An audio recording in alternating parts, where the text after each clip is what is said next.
Bonsoir tout le monde, j'espère que vous êtes en pleine forme et que vous allez bien. Donc bienvenue sur ce direct, très content de vous retrouver ce vendredi 12 juillet et on est dans une nouvelle série sur la fin des temps et le thème de cette série c'est pourquoi je ne prêche pas la catastrophe de la fin.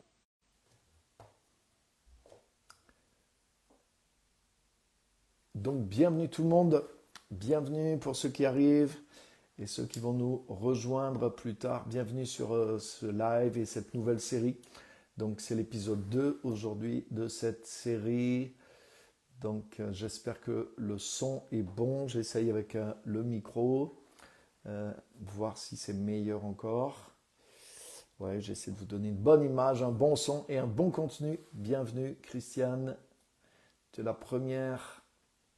Donc bienvenue à tous et c'est une joie en tout cas de partager avec vous ce thème. Pourquoi je ne prêche pas la catastrophe imminente de la fin des temps, comme beaucoup font, on entend beaucoup de messages alarmistes surtout ces derniers temps. Dès qu'il y a quelque chose qui se passe dans l'actualité, paf, hop, ça remonte tout de suite. C'était le Covid, là, n'en parlons pas. Là, les élections, ou ce qui se passe aux États-Unis, les élections, ou la météo, tout est sujet. D'accord, merci pour le retour sur le son. Donc, tout est sujet, des fois, à waouh, ça y est, c'est les catastrophes qui annoncent la fin des temps. Et souvent, avec malheureusement un angle de crainte, de peur, et le fruit derrière tout ça est vraiment discutable. Donc c'est pour ça que je voulais faire cette série. Bonjour Pasteur Simone, bonjour à tous ceux qui sont là. Cette série sur ce thème, pourquoi je ne prêche pas la catastrophe imminente de la fin des temps. Et on va continuer sur ce deuxième épisode. On a vu déjà la semaine passée, mais que le scénario qu'on a, le scénario qu'on va utiliser sur la fin des temps, mais c'est celui auquel on va réagir. La manière dont on perçoit le monde, dont on perçoit les choses, mais c'est le monde dans lequel nous sommes. Nous ne vivons pas toujours dans le monde tel qu'il est, mais dans le monde tel que nous le percevons. Et c'est important d'avoir la perception de Dieu sur les choses. Parce que déjà, il y a le monde nous envoie une certaine perception. Nous-mêmes, nous avons nos idées préconçues, etc. Et nous voyons les choses d'une certaine façon. Et en plus, dans la vérité objective de Dieu, tout n'est pas visible. Il y a des choses qui sont là, qui sont en train de se faire et qui ne sont pas perceptibles ou que nous, à notre niveau, nous ne percevons pas toujours. Donc c'est pour ça que nous avons besoin d'avoir l'image des choses, la vision des choses qui vient de Dieu.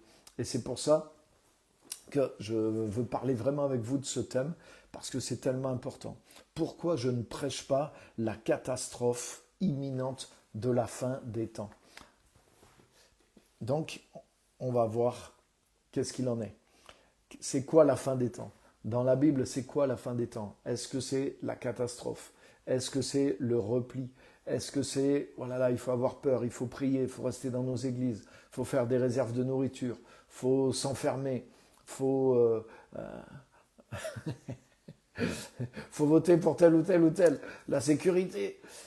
Donc, les amis, non. Grandissons, grandissons dans le Seigneur. Soyons des hommes faits, comme dit l'apôtre Paul, c'est-à-dire soyons des gens mûrs, soyons des chrétiens mûrs, et ne nous laissons pas embarquer à tout ce qu'on entend. Et c'est pour ça que je ne prêche pas la catastrophe imminente de la fin des temps, et je vais vous montrer pourquoi dans cette série. Donc bienvenue à tous ceux qui nous rejoignent, Elisabeth, Manouchka, Sarah, Fanny, Pasteur Gilles de la Guyane, super. Bienvenue à tout le monde. Et vous pouvez partager directement sur votre Facebook. Vous avez une petite touche normalement pour partager. N'hésitez pas à le faire. Et comme ça va attirer vos propres amis Facebook sur le direct et ils pourront nous suivre à leur tour et on aura plus de monde sur le direct. C'est toujours mieux que en différé. N'hésitez pas aussi à mettre des questions, des commentaires aussi dans le chat. Hein, comme ça permet de... Voilà, ça permet également d'avoir une meilleure participation. Ok, super. Donc, voilà, génial. Geneviève, bienvenue. Bienvenue tout le monde. Super. Donc, on va rentrer dans le thème, dans l'épisode d'aujourd'hui, hein, qui est l'épisode 2. Donc, pourquoi je ne prêche pas la catastrophe imminente de la fin des temps? Et je voudrais vous montrer ce que c'est la fin des temps et les temps dans lesquels nous sommes. Et ce cadre-là que je veux poser pendant cette série, ce cadre de quelle est la vision qu'on doit avoir pour la fin des temps, mais c'est tellement important parce que si on n'a pas ce cadre-là et qu'on écoute tous ces messages alarmistes, tous ces messages qui font peur, même s'il y a des choses vraies dedans, mais vous savez qu'est-ce qui se passe? Ça nous démobilise parce qu'il y a une vision particulière de Dieu que Dieu nous a donnée pour les temps dans lesquels nous sommes. Et nous ne pouvons pas reculer par rapport à cette vision. Nous ne pouvons pas vous dire, ah oui, mais cette fois, waouh, ça y est, c'est vraiment la fin de la fin. Donc du coup, oh, oulala.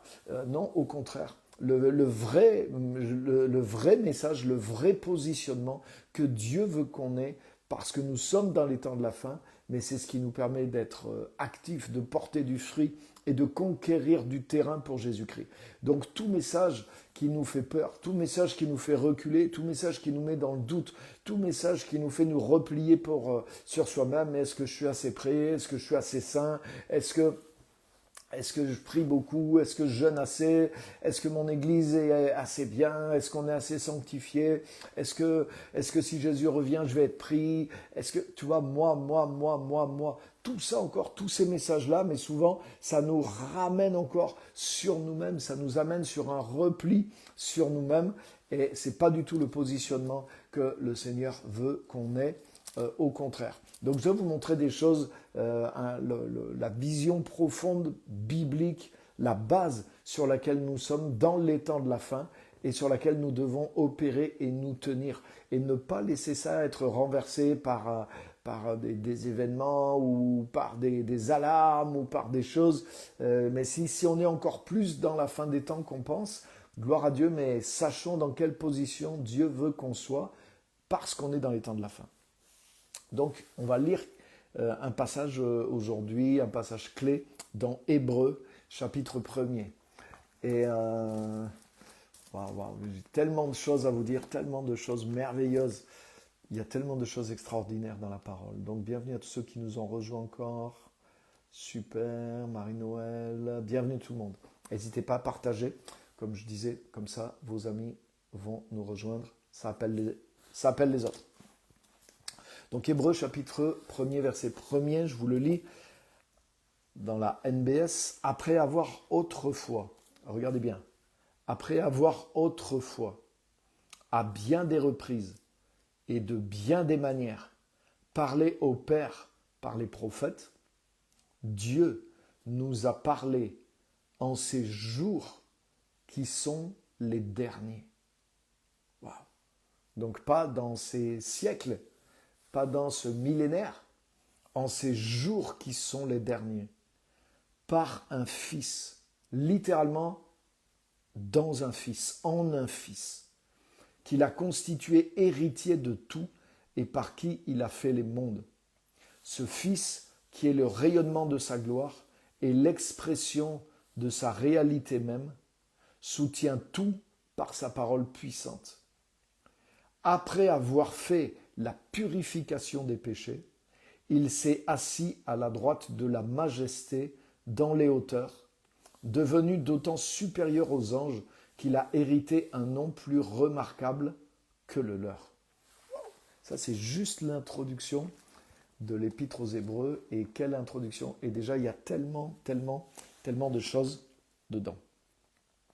Donc, il est en train de dire, il nous dit que voilà, nous sommes rentrés déjà dans les temps de la fin. il dit, après nous avoir parlé de plusieurs manières, à plusieurs reprises par les prophètes, Dieu, dans ces jours qui sont les derniers, nous a parlé dans un Fils. Donc, ce qu'il est en train de dire, c'est que l'histoire, comme je vous ai dit l'autre fois, l'histoire est coupée en deux. L'histoire de l'humanité, elle est coupée en deux, comme dans le calendrier chrétien. Pardonnez-moi, je crois qu'il y a des petites coupures. Voilà. Avant Jésus-Christ et après Jésus-Christ. Donc, le calendrier biblique, il est coupé en deux. Dieu nous a parlé autrefois d'une certaine façon par les prophètes, par le peuple d'Israël, par toutes les choses qu'il y a dans l'Ancien Testament. Il y a un certain message, il y a une certaine approche de Dieu. Mais il dit que Dieu, dans ces jours qui sont les derniers, il nous a parlé dans un Fils. Il nous a parlé littéralement en Fils. Il nous a parlé en un Fils. Donc ça veut dire que le temps qui est venu avec Jésus est le temps de la fin. Déjà, c'est clair. Il dit, il nous a parlé, le mot là, c'est eschatos en grec, c'est le mot qui a donné eschatologie, ce qui est l'étude des temps de la fin. Donc, c'est comme s'il disait, Dieu nous a parlé eschatologiquement dans son Fils. Ça veut dire que la parole de Jésus, le temps qui est venu avec Jésus, la dimension qui est avec Jésus, c'est le temps de la fin qui a été annoncé par tous les prophètes. Autrement dit, c'est le temps de l'accomplissement de toutes les choses, de toutes les prophéties. Donc Jésus est venu amener le temps de l'accomplissement. Et c'est ce que Jésus lui-même a dit. Quand il a commencé à prêcher, Marc chapitre 1, versets 14 et 15, Jésus, son message, c'est « le temps est accompli ». Ça y est, le temps est accompli. Donc il n'y a plus d'attente. Il n'y a pas un autre temps derrière ce temps. Et ça, c'est très important de comprendre ça. Le temps de l'accomplissement des promesses de Dieu a commencé à partir du ministère de Jésus. Et c'est ce qu'il dit lui-même. Le temps est accompli. Le royaume de Dieu est revenu. Le royaume de Dieu est en marche et il accomplit ses œuvres. Ah, ça c'est extraordinaire. Et Jésus dit ça. Le temps est accompli maintenant et les prophéties sont en train d'accomplir. Vous vous rappelez, quand Jésus aussi a commencé son ministère, il va à Nazareth, il ouvre le prophète Ésaïe au chapitre 61, il le déroule. Et il dit, il lit le texte. Vous savez, chez les Juifs, tous les adultes ont le droit de monter à la Torah. Bonsoir à tous ceux qui arrivent. Bonsoir Georges. Bonsoir à Christophe, Thierry. Et tous les Juifs ont le droit de monter à la Torah, c'est-à-dire de monter sur l'estrade et de lire un passage des Écritures et de faire un petit commentaire. Et ce jour-là, Jésus, qui vient de recevoir l'Esprit, il monte en chair et il lit Ésaïe 61, « L'Esprit du Seigneur est sur moi ». C'est ce qui vient de lui arriver, parce qu'il m'a envoyé. Et ça, c'était un texte qui concernait le Messie. Rappelez-vous, Messie, ça veut dire celui qui est oint, celui qui est choisi, mais celui qui est oint, celui qui a l'onction. Et là, il dit, « L'Esprit du Seigneur est sur moi parce qu'il m'a oint ». Donc, c'est un message qui veut dire, c'est un message du Messie. Et Jésus lit ce texte. Et il dit, il m'a oint pour guérir ceux qui ont le cœur brisé, renvoyer les captifs, proclamer aux captifs la délivrance, proclamer une année de grâce du Seigneur. Et il roule le livre et il est dit que dans la synagogue, tout le monde avait les yeux fixés sur lui. Autrement dit, dans l'air, il y a quelque chose qui s'est passé. Parce que c'était, chaque année, les textes étaient lus. Mais quand Jésus a lu ce texte à ce moment-là, alors que Jésus était le Messie et qui venait d'être rempli du Saint-Esprit, mais ce texte est devenu vivant dans la bouche de Jésus. Et dans l'air, il y avait une puissance du Saint-Esprit qui était là. Il y avait comme de l'électricité dans l'air. Et il dit que tout le monde avait les regards fixés sur lui. Ils attendaient quelque chose. Et Jésus leur dit, aujourd'hui, cette parole de l'Écriture que vous venez d'entendre est accomplie. Waouh!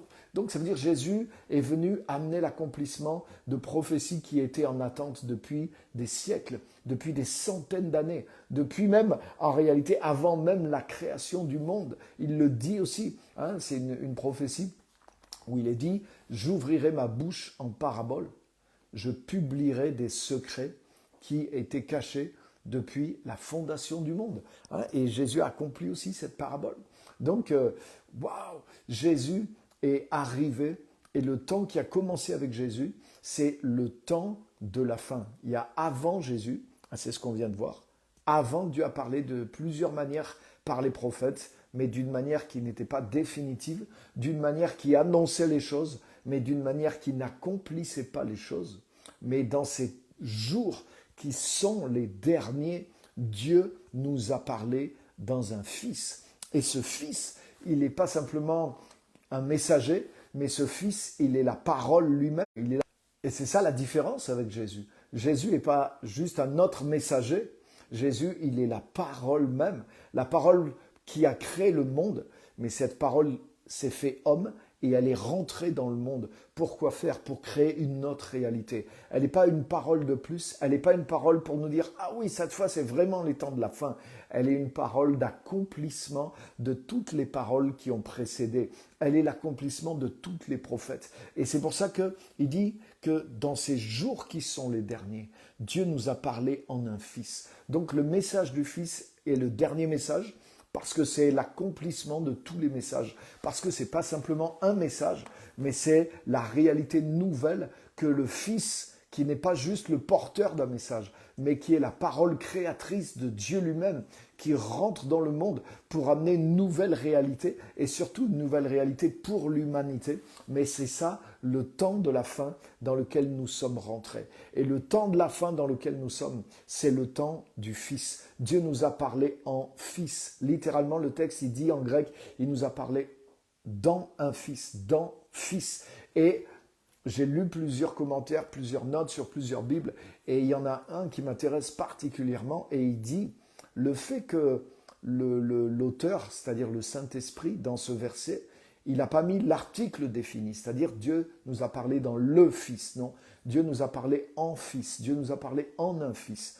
Et le commentaire, il suggère que le fait que ça soit dit comme ça, mais ça laisse la porte ouverte pour dire que c'est plus que le Fils. Il nous a parlé en Fils. Et qu'est-ce que ça veut dire?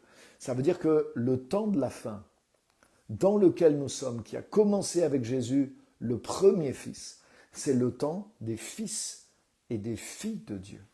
Et c'est ça que ça veut dire. Ça veut dire que la révélation qu'il va y avoir dans les temps de la fin, ce qui va tout changer dans les temps de la fin, ce qui va être la marque des temps de la fin, c'est le temps du Fils, c'est le temps en un Fils. Les temps de la fin et le en un Fils sont liés. Dieu nous a parlé eschatologiquement en Fils. Dieu nous parle, Dieu crée une réalité finale, Dieu accomplit les prophéties dans les Fils, dans le Fils, mais dans les Fils, en Fils et en filles. Donc ça veut dire que le temps final est marqué par l'avènement des Fils et des filles de Dieu. C'est ça qui est aussi suggéré dans ce verset-là. Et c'est pour ça, les amis, que je ne prêche pas la catastrophe imminente de la fin des temps pour que tous les chrétiens et les enfants de Dieu soient en train de se replier chez eux et d'avoir peur, les amis, parce que nous sommes au contraire dans le temps du déploiement, comme on a vu la semaine dernière. On est dans le temps dans lequel les prophéties s'accomplissent. On est dans le temps dans lequel les fils et les filles sont en train de se lever.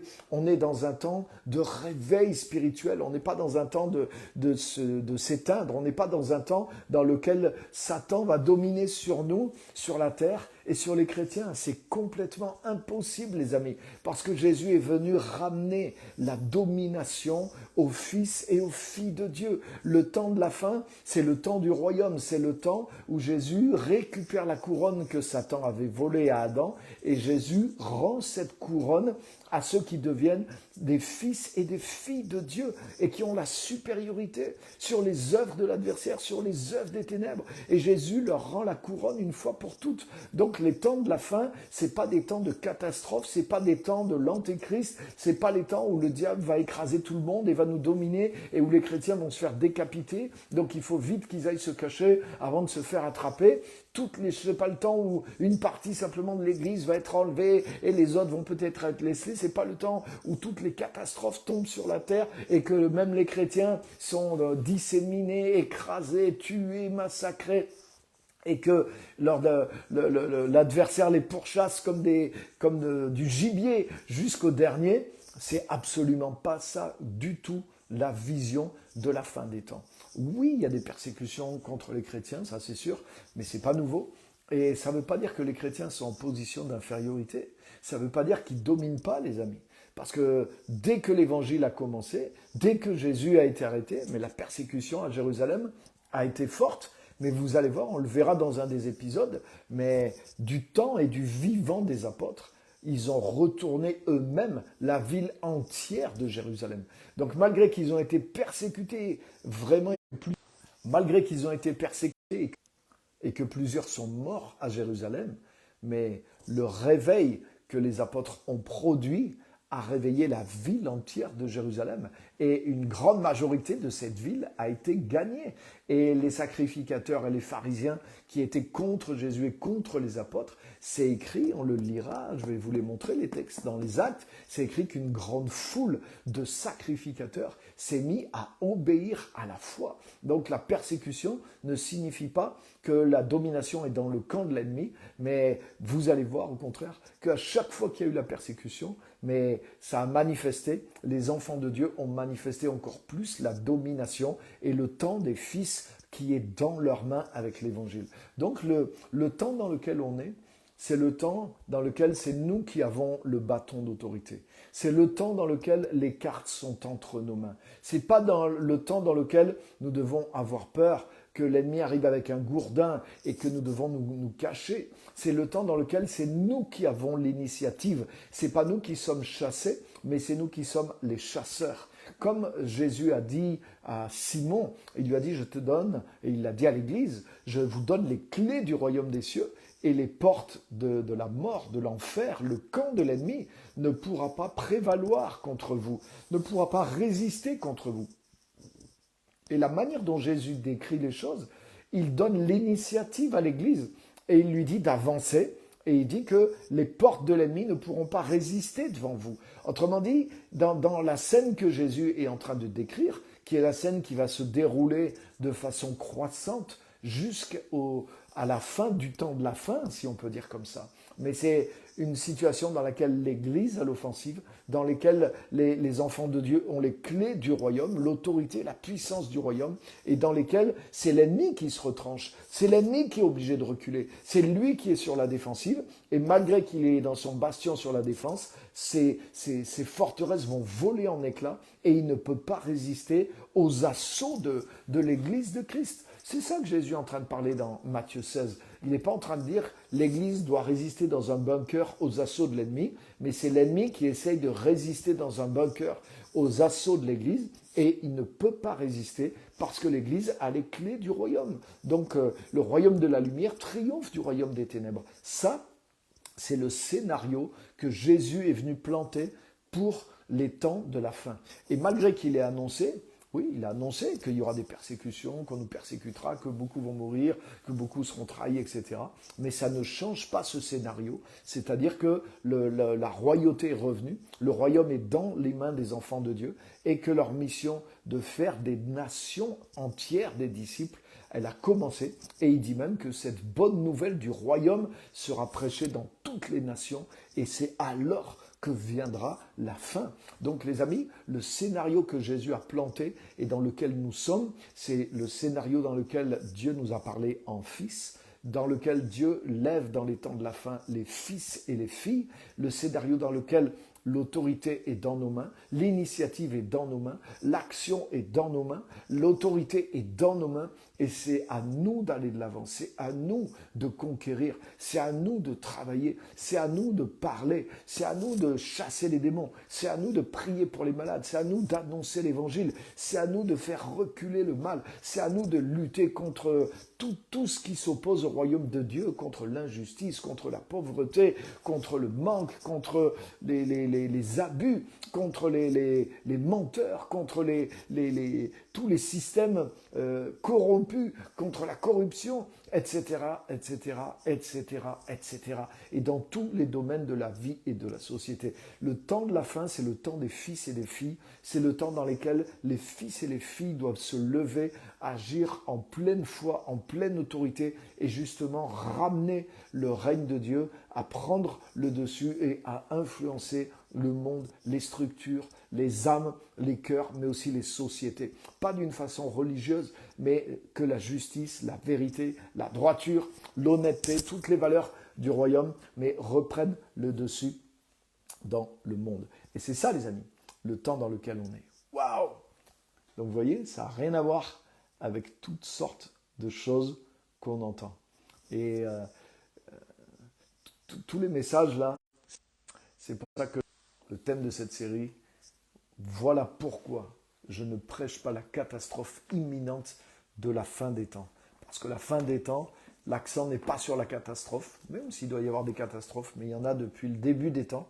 Et ça va s'accélérer, oui, ça s'accélère dans la fin des temps parce que c'est comme les cycles des douleurs de l'enfantement. Mais toutes ces choses-là, c'est pas sur ça qu'on doit se baser. C'est pas par rapport à ça qu'on doit réagir. On doit réagir par rapport à ce que le Seigneur a fait. Il est venu établir une nouvelle réalité dans laquelle le royaume nous est confié et sur la base duquel nous devons agir. Et heureusement, merci Seigneur, que les premiers disciples, ils ne se sont pas dit, mais là, Jésus va revenir dans une génération. Eux, ils ont vu la prise de Jérusalem, ils ont vu les Romains détruire Jérusalem, ils auraient pu dire, mais c'est tous les signes de la fin que Jésus a annoncé. Et bien, on n'a qu'à, s'enfermer. Mais ce n'était pas du tout le but de l'évangile, au contraire. Ils s'étaient au début, quand Jésus a été arrêté par la peur, ils ont été enfermés dans la chambre haute. Mais le Saint-Esprit les en a fait sortir. Et l'autorité qu'ils ont reçue n'a pas fait que c'est eux qui ont été écrasés, mais c'est eux qui ont pris le dessus, même sur les autorités qui voulaient les écraser.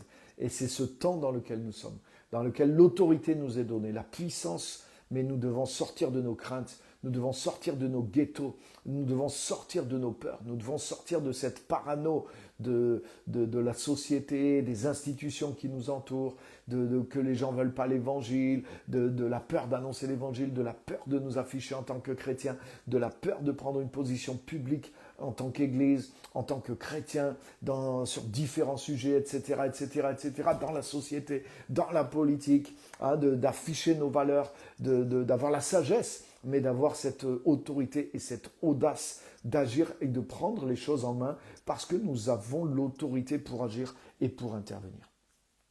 Waouh! Wouhou! Donc, regardez bien, dans ces temps qui sont les derniers, c'est des versets, j'ai médité des semaines et des semaines et des semaines dessus. Et je vous encourage à faire la même chose. Hébreux 1, 1, 3. Dieu nous a parlé dans ces jours qui sont les derniers par un fils, écoutez bien, qu'il a constitué héritier de tout et par lequel il a fait les mondes. Waouh! Donc dans le Fils. Mais ce Fils, pourquoi il nous parle dans ces temps qui sont les derniers, dans ce Fils, et qu'il a établi maintenant héritier de tout? Parce que ce Fils-là, il y a une différence. C'est que ce Fils est devenu un homme. Jésus est devenu un homme. Et Jésus est resté un homme. Waouh! Et c'est là qu'il y a quelque chose de différent. C'est que Dieu l'a établi héritier de toutes choses en tant qu'homme, en tant que chef d'une humanité nouvelle, en tant que fils de Dieu et fils de l'homme qui est resté uni à l'humanité, qui a créé en lui une nouvelle humanité et dans laquelle nous sommes. Et c'est pour ça que le temps de la fin, c'est le temps du Fils, mais c'est le temps des fils et des filles de Dieu. Et en disant qu'il a maintenant ce Fils par lequel il nous parle, regarde, Dieu nous parle en Fils, c'est-à-dire dans ce que Dieu a fait au travers de son Fils, mais Dieu nous parle à nous. Et il nous dit que le Fils a restauré les fils et les filles. Et Dieu l'a établi héritier de toutes choses. Donc ça veut bien dire ce que ça veut dire. Ça veut dire que dans le Fils, la parole que Dieu libère, c'est que maintenant le Fils est héritier de toutes choses. Et ceux qui sont en lui sont héritiers de toutes choses, pas quand ils iront au ciel, mais parce que Jésus est venu sur la terre et que c'est les temps de la fin. C'est le temps de l'accomplissement des prophéties. Comme Jésus l'a annoncé, le temps est accompli. Nous pouvons faire beaucoup plus que ce que nous pensons, les amis. Il y a beaucoup plus d'autorité et de pouvoir dans ce que nous avons reçu par Christ, dans ce que l'Église est capable de faire, d'être et de manifester dans le monde. Nous avons reçu plus que pour l'évangélisation. Plus que pour les miracles. Nous avons reçu l'héritage des choses sur toute cette planète et nous avons récupéré tout ce qu'Adam et Ève avaient perdu. Et nous sommes en mesure maintenant d'établir le règne de Dieu dans le monde autour de nous. Et nous devons commencer à capter cette vision et nous lever pour agir. Ce Fils, qui est le rayonnement de sa gloire et l'expression de sa réalité, soutient tout par sa parole puissante. Et regardez bien, après avoir fait la purification des péchés, il s'est assis à la droite de la majesté dans les hauteurs, pour toujours. Wow. Après avoir accompli la purification des péchés. Donc ça, c'était pour l'humanité. Jésus est venu, il s'est fait un homme, et en tant qu'homme, il a accompli dans sa propre personne la purification des péchés, la délivrance du péché. Tout ce qui nous coupait, tout ce qui nous séparait, tout ce qui nous empêchait d'être en Dieu, d'être avec Dieu, d'être dans sa présence, d'être dans sa puissance, de pouvoir être avec lui et manifester sa volonté sur la terre. Jésus est venu pour détruire tout cela. Et ça, c'est l'accomplissement de toutes les prophéties. C'est ça le royaume. Ça veut dire c'est le règne de Dieu maintenant. Le règne de Dieu vient et l'humanité nouvelle n'est plus un obstacle au règne de Dieu, comme ça a été le cas avec le peuple d'Israël. C'est pour ça, dans le peuple d'Israël, mais le règne de Dieu a essayé de se manifester sur terre par Israël. Mais ça n'a pas fonctionné, mais Dieu n'a pas été ni surpris ni déçu. Dieu a juste voulu démontrer que ce n'était pas par ce plan-là que son règne allait venir, mais son règne allait venir par un peuple qu'il avait choisi. Et ce peuple, ce n'est pas juste un peuple parmi les peuples, mais c'est un peuple recréé en lui, en un fils. Et c'est pour ça que Dieu, dans ces temps qui sont les derniers, Dieu nous parle d'une manière finale, définitive, en fils. Dieu nous parle en fils et de façon définitive. C'est-à-dire qu'il n'y a pas un message de la fin de la fin qui est différent de ce message-là. Ça veut dire que le message définitif de Dieu, c'est celui-là. Et la posture qu'il nous faut avoir jusqu'à l'extrême finalité de la fin, mais c'est celle par laquelle Jésus a commencé les temps de la fin. Et c'est des temps d'accomplissement. C'est pas des temps de catastrophe. C'est pas un temps de malheur. C'est pas un temps de fuir. C'est pas un temps de se planquer. C'est pas un temps d'avoir peur et de vivre comme des moines à prier. Mais c'est un temps pour briller. C'est pas juste un temps pour prier. C'est un temps pour briller. C'est un temps pour conquérir. C'est le temps du royaume. Jésus, ce Fils dans lequel Dieu nous parle. Quelle parole il nous donne déjà en premier, déjà dans ce qu'on vient de voir, mais il nous dit que après avoir fait la purification des péchés, donc après avoir réglé définitivement cette question du péché, il s'est assis à la droite de la majesté divine pour toujours. Qu'est-ce que ça veut dire? Ça veut dire le règne de l'homme a commencé, le règne des fils et des filles a commencé. Jésus, le Fils, Jésus a gardé l'humanité. Vous avez remarqué, quand Jésus est monté au ciel, l'ascension, il est monté avec un corps physique. Il s'est montré avec les disciples, avec son corps. Et Jésus est remonté avec le corps. Et qu'est-ce que les anges ont dit? Ce Jésus que vous avez vu monter au ciel, mais quand il reviendra de la même façon que vous l'avez vu. Et quand Jésus parle de son retour, il dit quand le Fils de l'homme reviendra. Waouh! Donc Jésus, quand il va revenir, ce sera un homme. Jésus restera un homme pour l'éternité. Ça veut dire quoi? Ça veut dire qu'il a uni. Jésus est venu racheter l'humanité. Il a réuni de façon éternelle l'humanité nouvelle, sans péché, en Dieu, avec lui, dans sa personne. Et après avoir purifié, après avoir accompli cette parole définitive par laquelle Dieu nous parle, rappelle-toi, c'est la parole créatrice. C'est la parole qui établit les choses. Et cette parole est venue créer une nouvelle réalité. Cette parole n'a pas annoncé un message. Cette parole a parlé. Et une nouvelle réalité a eu lieu dans le monde. Et cette nouvelle réalité, c'est quoi? C'est que la question du péché a été réglée par le sacrifice, la résurrection du Fils de Dieu. Dans sa personne a été créée une humanité nouvelle. Et après avoir accompli la purification des péchés, Jésus, homme et Dieu à la fois, s'est assis pour toujours à la droite de la majesté divine dans les lieux célestes. Ça veut dire que là, c'est achevé.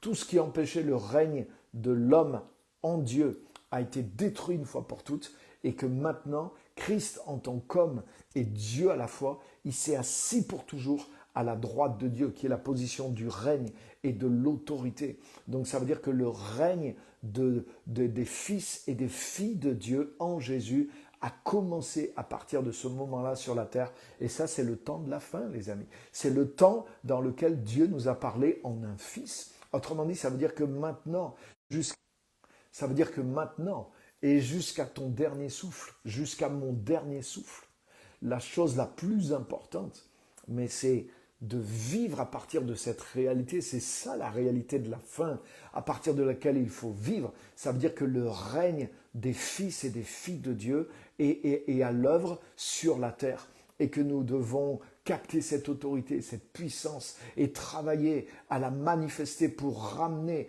le règne de Dieu, l'ordre de Dieu, la volonté de Dieu à s'accomplir partout dans le monde et avec les millions et les centaines de millions d'enfants de Dieu nés de nouveau qu'il y a aujourd'hui sur la terre. Nous pouvons, en 10 ans, si vraiment on prenait conscience et qu'on se lançait dans la foi, avec tout ce qu'on a, toutes les ressources humaines et spirituelles et la sagesse qu'on a, et si on se lançait à accomplir cette vision, je suis sûr qu'en 10 ans, on retourne le monde entier. On retourne le monde entier. Parce que nous sommes une majorité dans ce monde. Nous avons la majorité spirituelle, nous avons le nombre, nous avons même les richesses matérielles. Il y a des études qui ont été faites qui montrent que la majorité des ressources financières sont entre les mains des chrétiens aujourd'hui sur la planète. Il y a d'autres études qui montrent que si chaque chrétien gagne moins de 10 personnes à Jésus, le monde entier appartient à Jésus. Donc jamais mais c'est quoi?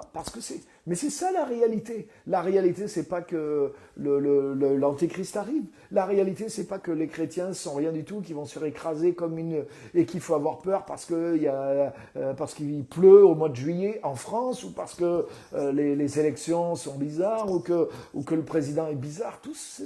C'est des petites choses, tout ça, les amis. La réalité, elle est là. La réalité, c'est la parole qui te la donne. La réalité, c'est ce que Jésus accomplit. Et je voudrais que vous puissiez grandir spirituellement. Je voudrais que vous enleviez toutes ces choses-là, toutes ces peurs. Et voilà pourquoi je ne prêche pas la catastrophe imminente de la fin des temps. Parce que tous ces messages-là, excusez-moi, mais c'est du pipi de chat, j'ai envie de dire. C'est des petites choses, c'est des choses c'est mettre la focalisation et mettre la peur sur des événements. C'est la même chose que certains font avec l'actualité du monde et qui sont même pas chrétiens pour faire du buzz, pour que les gens suivent, pour que les gens aient peur, pour que les gens... C'est un peu le même genre de flash news que certaines chaînes font pour maintenir en alerte les gens sans arrêt. Ah oui, oui, oui. Et puis avec un événement, ils t'en font une journée et même 5 jours d'affilée comme s'ils commentaient un match de foot sans arrêt pour te tenir dans une espèce d'excitation. Oh, mais tu te rends compte, voilà, oh là là, voilà ce qui est en train d'arriver, oh là là, mais quel malheur, mais qu'est-ce qui va nous arriver, oh mais comment on va faire, oh oui, oh là là. Mais ce genre de message pour les chrétiens produit exactement la même réaction. Ça rend les gens complètement démobilisés, complètement trouillards, ça enlève la foi, c'est le contraire de l'évangile et c'est le contraire du message de la fin.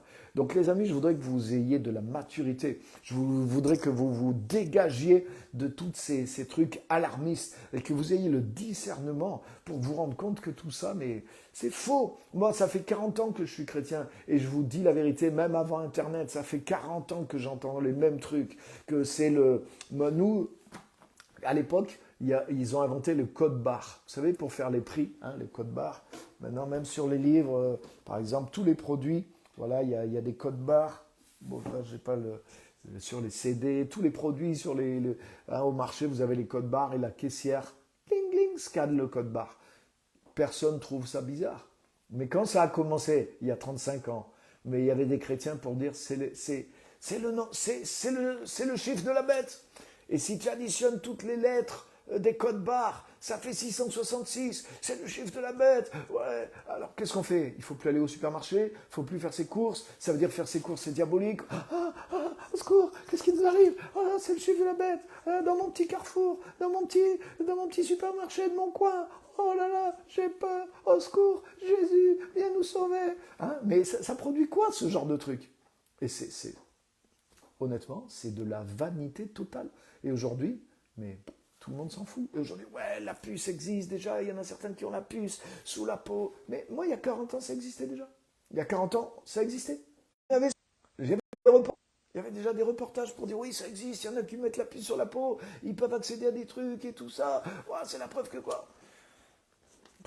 J'ai pas besoin de ça pour savoir que je suis dans les temps de la fin. Je lis Hébreux 1 et je sais que je suis dans les temps de la fin. Par contre, c'est pas du tout la même perspective que j'ai. Alléluia. La perspective que j'ai, c'est que je suis du côté du plus fort. C'est que Dieu, les temps de la fin, les a marqués par le temps des fils et des filles. Et la révélation que j'ai, c'est pas qu'il y a un antichrist qui vient, c'est qu'il y a un royaume qui est venu, qui me permet d'écraser jusqu'à la fin, jusqu'à le réduire à néant, tout le royaume de l'adversaire. Et que je dois avancer dans ce monde, que je dois porter du fruit dans ce monde. Je ne suis pas là pour me terrer, je ne suis pas là pour me planquer, je ne suis pas là pour avoir peur, je ne suis pas là pour sonder, mais est-ce qu'il va se passer ça? Est-ce que mon pays, est-ce qu'il faut faire ci? Est-ce qu'il faut faire ça? Est-ce qu'il faut continuer à faire ceci? Est-ce qu'il faut continuer à faire cela?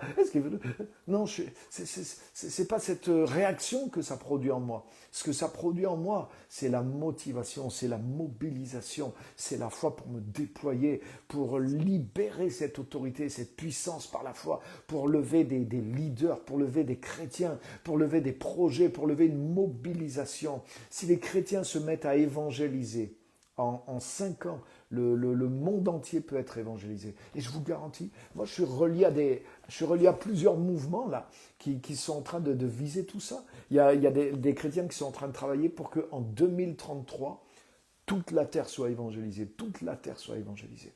Et waouh, je suis relié à ce réseau-là. Je suis relié à le même réseau qui veut travailler pour qu'à la même période, toute l'Europe soit évangélisée et qu'au moins 10% soient gagnés à Jésus-Christ. Là, je travaille aussi avec ce que je fais le samedi, là, avec Beyond Success, pour lever aussi des facilitateurs avec un outil d'évangélisation. Rien qu'avec cet outil-là, en un mois, ils ont amené 60 000 personnes à Jésus-Christ. Toutes les 34 secondes, juste avec ce petit travail de Beyond Success, de faire des tables rondes avec 6 ou 8 personnes. En plus, ça transmet des super valeurs, ça amène l'évangile. Un outil d'évangélisation merveilleux que tu peux utiliser pour pénétrer dans le monde séculier, même dans le monde professionnel. C'est gratuit, c'est extrêmement bien fait. Avec ce programme-là, aujourd'hui qui tourne dans le monde, toutes les 30 secondes, 34 secondes exactement, il y a une personne qui donne sa vie à Jésus-Christ. C'est pas merveilleux? Et ça, c'est juste quelques initiatives. Mais il y en a partout, les amis. Donc si on bouge, mais on peut amener en quelques années le monde entier à entendre l'évangile. Il y en a qui ne se convertiront pas, qui vont résister, mais tout le monde va entendre l'évangile et en voir une démonstration. Aujourd'hui, le nombre de chrétiens qui se lèvent, qui agissent dans le miracle, dans la guérison, mais c'est phénoménal.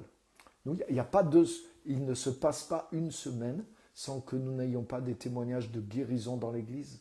Toutes les semaines, il y a des guérisons, et je ne parle pas des chrétiens qui prient pour des gens, et des gens sont guéris, et puis des choses, des petites, mais des choses vraiment grandes et sérieuses aussi. Donc les amis, on est au milieu d'un réveil, on est au milieu des temps de la fin, et ce temps de la fin, ce n'est pas quelque chose qui arrive malgré nous, c'est le temps des fils, c'est quelque chose qui est dans nos mains, c'est quelque chose dans lequel nous sommes acteurs, donc c'est le temps de réveiller nos consciences et de réveiller nos actions, les amis. Et c'est exactement ce qui est écrit là.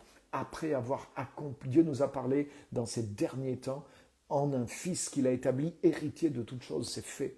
Ce temps de la fin, c'est le temps de l'accomplissement de toutes les prophéties. Donc il n'y a pas un autre temps qu'on doit attendre pour que les prophéties s'accomplissent. Et les amis, si vous êtes chrétiens et que vous attendez encore un temps spécial, mais vous perdez votre temps et vous perdez, ce qui est encore pire, le temps de Dieu et le temps que Dieu vous a donné. Nous ne sommes pas là pour attendre. La Bible nous dit de racheter le temps. Donc autrement dit, d'accélérer plutôt notre action. Donc n'attends pas quelque chose. Et tous ces messages-là qui te foutent la trouille parce que c'est les temps de la fin et que soi-disant c'est le diable qui va te bouffer par les deux bouts et qui te font te planquer et trembler, et demander la prière et te cacher sous tes couvertures. Mais c'est pas ça les temps de la fin. C'est pas ça le temps des fils. Le temps des fils, c'est le temps qui fait de toi un David qui va démolir les Goliaths. Le temps de la fin, c'est le temps où justement cette parole est rentrée dans le monde. elle a levé les fils et les filles, elle a été établie héritier. C'est le temps dans lequel Jésus, après avoir accompli la purification de tous les péchés, de tout ce qui nous a séparés, maintenant, il est assis pour toujours à la droite. Donc ça veut dire le règne des fils de Dieu, du Fils de Dieu et du Fils de l'homme, le règne de Christ avec nous, ceux qui sont en lui, il a commencé de façon définitive. Il ne sera plus jamais renversé. La couronne ne retournera plus jamais dans le camp du diable. Jésus l'a récupéré et il s'est assis pour toujours à la droite de Dieu. Donc à la fin des temps, ce n'est pas le diable qui va régner sur la terre. C'est impossible, c'est anti-biblique les amis. C'est contraire à ce que Jésus a fait. Le temps de la fin, ce n'est pas le temps où les catastrophes arrivent parce que le diable règne, mais c'est le temps où les fils de Dieu que nous sommes règnent sur la terre et imposent le règne de Dieu sur la planète parce que le règne est revenu dans notre camp. Alléluia. Et quelles que soient les persécutions, quelles que soient les choses difficiles qui peuvent arriver, rien ne va changer ce temps-là. Parce que c'est le temps de la fin que le Messie est venu accomplir. Et justement, il a retourné les choses, il a récupéré de l'autorité que le diable avait volée et il l'a rendue aux enfants, aux fils et aux filles de Dieu. Donc il n'y a pas un autre temps dans lequel cette situation va s'inverser. C'est totalement antibiblique, c'est totalement impossible. Donc les amis, restez fermes, restez dans la foi et levons-nous. Au lieu d'être démobilisés, soyons plus mobilisés que jamais, soyons plus illuminés par toutes ces révélations que jamais, parce que c'est la révélation des temps de la fin, c'est la révélation qui nous fait sortir de notre cachette, qui nous fait nous lever, comme David s'est levé et il s'est mis à affronter Goliath et il l'a liquidé. C'est ça les temps de la fin, les amis. Les temps des fils et des filles qui vont se lever, qui vont briller, et où il est dit que même des rois marcheront à notre lumière.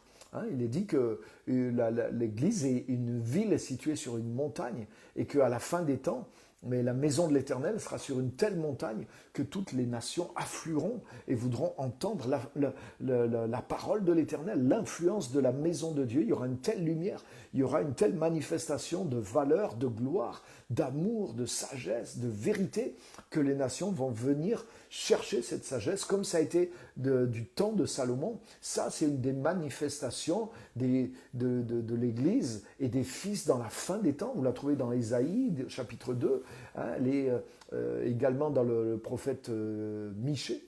Et donc, vous retrouvez ces prophéties-là dans Ésaïe aussi 60, et toutes ces choses-là, mais c'est le temps dans lequel on est, les amis.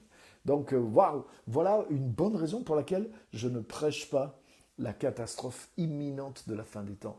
Mais je prêche, parce que je prêche le temps des fils, que le temps de la fin, c'est le temps des fils et des filles, le temps du royaume, le temps de la conquête, le temps de la victoire, le temps du déploiement, le temps de l'effusion de l'esprit, le temps où, au contraire, nous reprenons le dessus. Et c'est ce qui se passe depuis que Jésus-Christ est venu sur terre. Et c'est ce qui va se passer dans l'éternité maintenant, et aucun autre temps ne va renverser ce temps, parce que c'est définitif. Ce que Jésus a accompli, il a accompli ça, il est héritier de tout, et après avoir accompli ça, il s'est assis pour toujours à la droite de Dieu.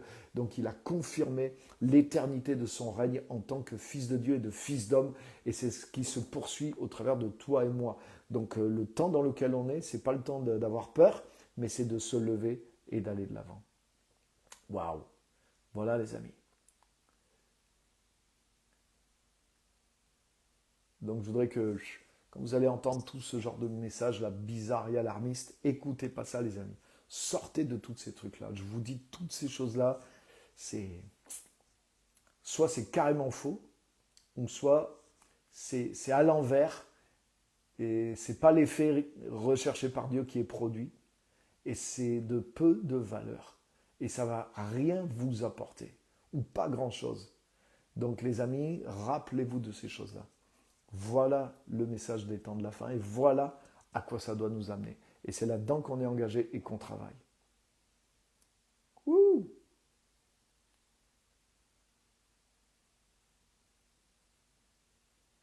Donc bonsoir à tous ceux qui nous ont suivis. Oui, on peut manipuler beaucoup de monde avec la peur, exactement. Les deux armes de la religion, de toutes les religions, c'est la culpabilité et la peur. la culpabilité et la peur. Mais le royaume de Dieu, c'est l'inverse. C'est la justice et la foi. La justice que nous avons en Christ, c'est-à-dire il n'y a plus aucune condamnation pour ceux qui sont en Christ. Et la foi de la conquête, l'autorité du royaume, tout le contraire de la culpabilité et de la peur. Ça doit vous donner du discernement. Merci pour.